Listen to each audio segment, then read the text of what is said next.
Ideas are percolating at the LSU AgCenter. A little more water. Sure, Greg Lutz's research pots look like overgrown weed gardens, but beneath the surface, he's growing the next Cajun delicacy. It's about as close to a shrimp as you could get. But it's not a shrimp.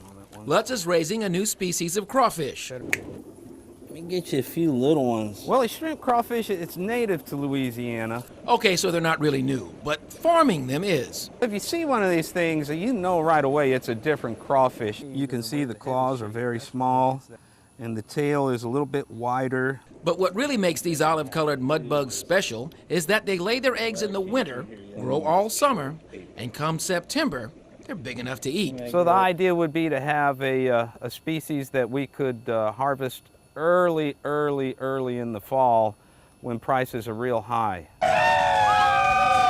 And tailgaters are hungry. Before you swap your jambalaya pot for a boiling pot, Lutz still has a few things to figure out.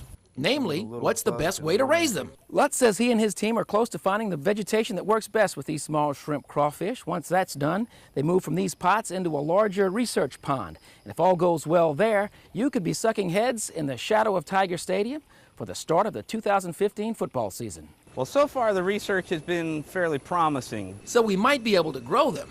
But the real question is, how do they taste? We only boiled about 4 or 5. For scientific studies, I'm sure. Yeah, big coffee mug. We just stuffed them in there and zapped them with the microwave. Because so many people had asked that question, we thought we better come up with an answer. And scientifically speaking, they taste pretty good. Rick Portier, WAFB 9 News.